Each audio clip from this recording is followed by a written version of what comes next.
루피와 아카이누의 대결이 종료된 이후 곧바로 건고노 일척의 세 번째 경기 조로 vs 스모커의 경기가 시작되었고, 조로와 스모커는 알라바스타를 구현화시킨 공간으로 이동됩니다. 그리고 조로는 연기 녀석이 첫 상대인가, 나쁘지 않군, 과거였다면 이놈을 공격할 방도가 없었겠다만 패기를 터득한 이상 내게 아무런 문제도 되지 않는다 라고 말하며 자신의 검 세자루를 꺼내들며 전투태세를 갖추었고, 스모커는 담배를 태우며 내 상대가 밀짚모자가 아니어서 아쉽군, 그놈만큼은 내 손으로 잡아놓고 싶었는데 말이야 라고 말한 뒤 해루적 지태를 꺼내들며 전투태세를 갖추었고, 조로와 스모커의 본격적인 대결이 시작됩니다.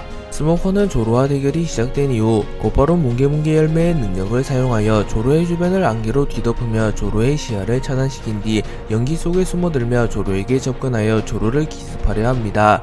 하지만 조로는 견문색 배기를 사용하여 스모커가 접근하는 순간을 정확하게 노려 스모커의 팔을 베어버리는 데 성공하였고, 조로는 무장색 배기를 사용하였기에 스모커는 하나만에 팔 하나를 잃게 됩니다. 그리고 스모커는 조금은 당황하며 롤러노와 조로 이 정도로 강했나 라고 중얼거렸고, 조로는 로그타운에서는 분명 네 녀석이 나보다 강했었다. 하지만 네 녀석은 머물렀기에 발전하지 않았고 나는 약했기에 계속해서 노력했다 라고 말한 뒤 3000색의 삼도루 연기 사냥을 사용하여 순식간에 스모커의 복부를 X자로 그어버렸고, 스모커는 치명상을 입으며 멀리 날아갑니다. 하지만 스모커 역시 허무하게 당하고 싶진 않았기에 화이트 블로우를 날리며 최후의 발악을 선보이나, 조로는 엠마의 폐양색 배기를 휘감은 뒤 여망 3도룡 100상정 비룡 시극을 사용하여 스모커의 화이트 블로우를 상쇄시킴과 동시에 스모커를 베어버리는 데 성공했고, 스모커는 전신이 잘려나가며 전투불능 상태가 되었고, 스모커는 원피스 게임에서 탈락하게 됩니다.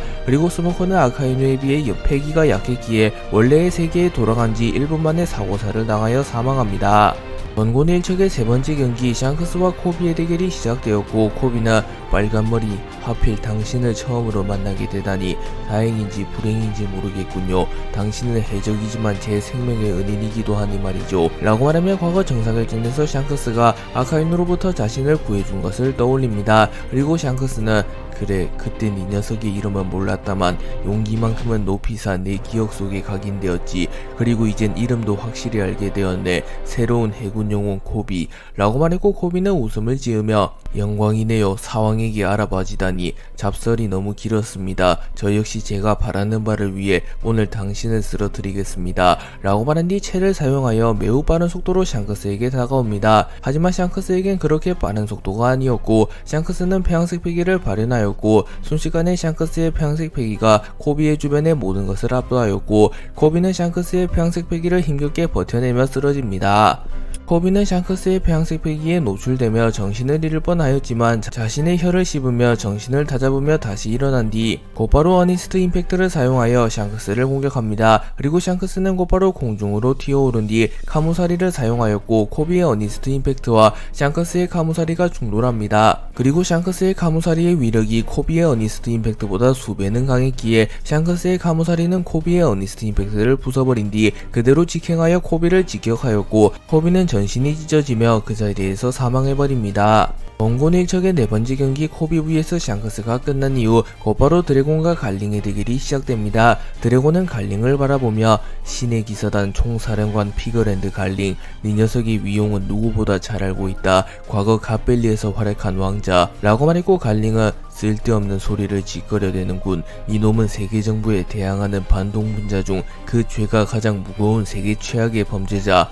오늘이야말로 니놈의 처형식이다 라고 말하였고, 곧바로 자신의 검을 뽑아듭니다. 그리고 갈링의 폐양색 패기가 복주하며 드래곤의 얼굴이 저려오는 느낌을 느끼며 역시 강한 패기로군. 하지만 이 정도라면 예상범위 아니다. 폐양색 패기는 단련이 불가한 사용자의 역량에 비례하는 내재적인 패기. 니놈의 폐양색 패기가 이 정도라면 내가 이곳에서 쓰러질 일은 없다 라고 말한 뒤 드래곤 역시 폐양색 패기를 발현하였고, 드래곤은 자신의 주먹에 폐양색 패기를 휘감은 뒤 빠른 속도로 갈링에게 접근하여 갈링을 공격하였고, 갈링 역시 자신의 검에 폐양색 패기를 휘감은 뒤 드래곤의 공격을 맞받아쳤고, 갈링과 드래곤의 폐양색 패기가 충돌합니다.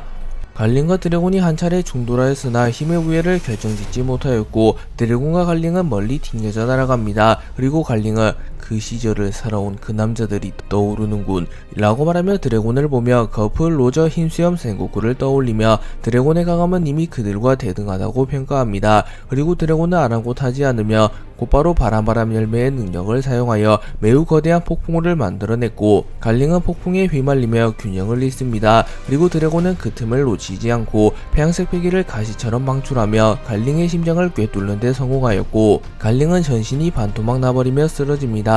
하지만 드래곤은 기뻐하긴커녕 의아해하며 신의 기사단 총사령관 시절에도 사왕을 상위하는 전력이었던 자가 고작 이 정도가 끝일 리가 없다 라고 말하며 긴장한 듯한 표정을 지었고 드래곤의 예상대로 갈링의 몸이 다시 이어지기 시작합니다. 그리고 갈링의 덩치가 수십 수백 배로 커졌고 갈링은 괴수의 형태로 변해 있었습니다.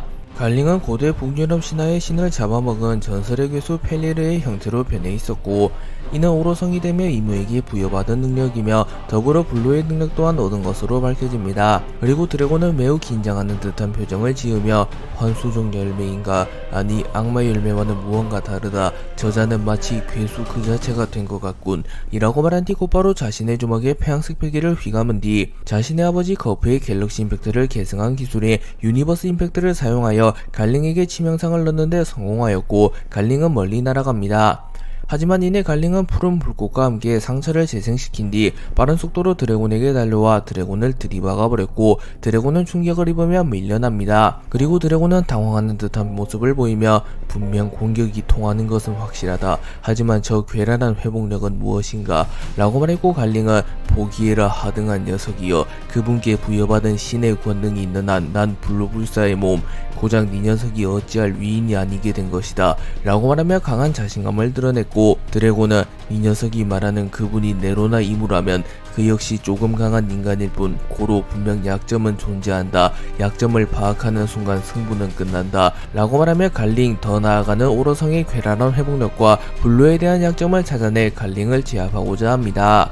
갈링은 펠리르의 형태로 변신한 뒤 전투력이 크게 증가하진 않았다만 압도적인 회복력을 선보이며 드래곤을 점점 압박하기 시작합니다. 그리고 드래곤은 핀치에 몰리나 아직 기세가 꺾이진 않았고 드래곤은 무수히 많이 들어간 자신의 공격 중 유독 류오를 사용한 공격이 효과적이라는 것을 파악한 뒤 어쩌면 류오를 활용하여 심장을 터뜨려 버린다면 이라고 생각한 뒤 갈링에게 접근하여 류오를 사용하여 심장 내부까지 충격을 주려 합니다. 하지만 갈링이 순순히 이에 당해줄 리 없었고 갈링은 순식간에 드래곤을 집어삼키려 합니다. 그리고 드래곤은 어느정도 부상을 입는 것을 감수하며 류오를 사용하여 갈링의 심장에 충격을 주었고 갈링의 심장을 터뜨리는 데 성공합니다. 하지만 갈링은 심장마저 재생시키며 곧바로 드래곤을 물어버렸고 드래곤은 다리 하나를 잃게 됩니다. 그리고 드래곤은 절망하며 틀린 건가? 저런 회복력은 듣도 보도 못했어 라고 중얼거립니다. 하지만 그 순간 드래곤은 견문색 패기를 통하여 갈링이 턱과 입에 큰 손상을 입었으며 턱과 입만큼은 재생이 되지 않음을 파악한 뒤 여기서 모든 것을 건다 라고 생각한 뒤 곧바로 자신의 양주먹에 각각 폐양색 패기와 바람을 휘감은 뒤 갈링에게 다가가 갈링의 위턱과 아래턱을 강타하였고 갈링은 입이 찢어짐과 동시에 변신폼이 풀려나게 되었으며 큰 충격을 입으며 피를 토해냅니다. 그리고 갈링의 약점이 턱과 입인 이유는 갈링의 모토가 된 펠리르가 과거 신들의 왕 오딘을 먹어치운 뒤 바다르에게 턱과 입을 공격당하며 사망하였기에 펠리르의 힘을 계승한 갈링의 약점은 턱과 입이 된 것이었습니다. 그렇기에 타오로성 역시 자신의 모토가 된 괴수 신수의 힘을 계승하며 그 괴수 신수의 약점이나 죽음의 원인이 된 무언가를 약점으로 가지고 있다는 게 밝혀집니다.